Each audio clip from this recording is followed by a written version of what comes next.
가평구는 과연 관광을 주된 산업으로 이루고 있는 지역임에도 불구하고 경기도에서 기획하고 있는 2023년까지 도로망 출동을 보면 가평의 가짜도 하나도 반영이 안 됐습니다.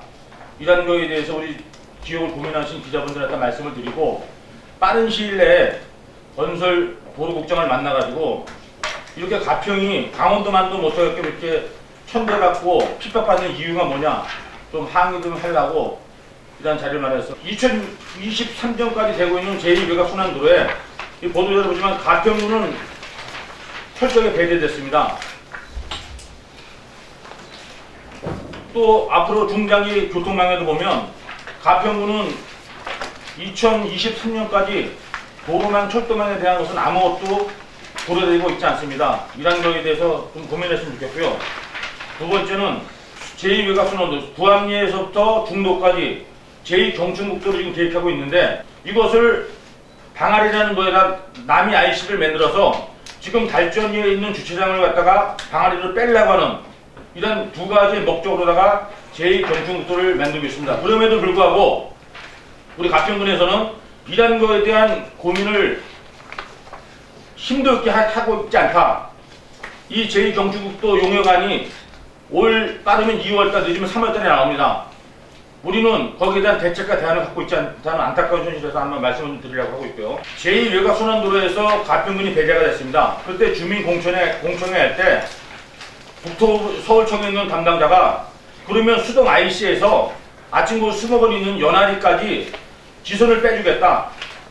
그래서 37번 국도가 붙여주겠다라고 얘기를 했는데 아까도 말씀을 드렸지만 깨어있는 시민이 그 지역 정치문을 바꾸듯이 네 거도 내 거도 아닌 공공재에 대해 관심을 안 갖다 보니까 이게 흐지부지 됐습니다. 지금도 상면이나 조정면에 있는 좀 깨어있는 주민들한테 말씀을 드리면 신의원 이런 것들을 먼저 약속했는데 왜 안 되는 거라고 말씀을 드림에도 불구하고 아무런 그런 거에 고민했기 때문에 말씀을 좀 드렸고요.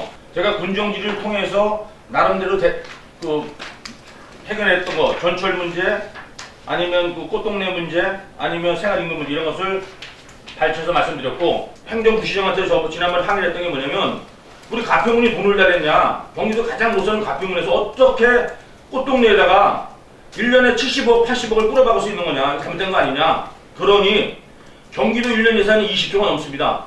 경기도에서 75%든 80% 되면 우리가 20% 되겠다. 이것이 맞지 않는 거냐 라고 강력하게 항의를 하고 있고 이것 또한 보건국장을 만나가지고 보건국장이 말씀을 안 준다 그러면 제가 2월달 안에 도청에 가가지고 천막을 치고 단식 농성을 할 겁니다. 이것은 제가 반드시 약속을 지키겠습니다. 이 꽃동네 분비하고 도비 현장을 보면 2013년도에는 도비가 이렇게 많았습니다.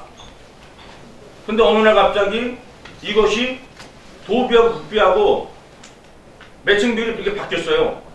그러면 저도 일말에 책임 있는 사람입니다. 내가 2010년도에 군의원이었던 사람이니까. 이렇게 될 때까지 이것을 책임지고 있는 군수나 공무원들이나 의원들은 뭐 했냐 이겁니다. 뭐 했냐. 그럼 직급이라도 비정상을 정상으로 만들어내는 것이 의회 책무가 아니냐 라는 틀 속에서 말씀을 드렸습니다. 제가 말씀드리고 싶은 거는 저는 의정활동을 하면서 늘 말씀드리지만 사회적 약자와 또 적어도 힘이 약한 사람하고 함께 고민하는 것을 저는 의정의 목표를 삼고 있는 사람입니다. 그럼에도 불구하고 꽃동네의 문제를 계속 제기하는 것은 전제에도 말씀드렸지만 경기도 1년 예산은 20조고 우리도 1년 예산은 약 3,700억밖에 안 됩니다. 그런데 지금 꽃동네 들어가 있는 사람들 현황을 보면 10명 중에 가평 국민은 한 명도 없습니다. 한 명 정도밖에 안 됩니다.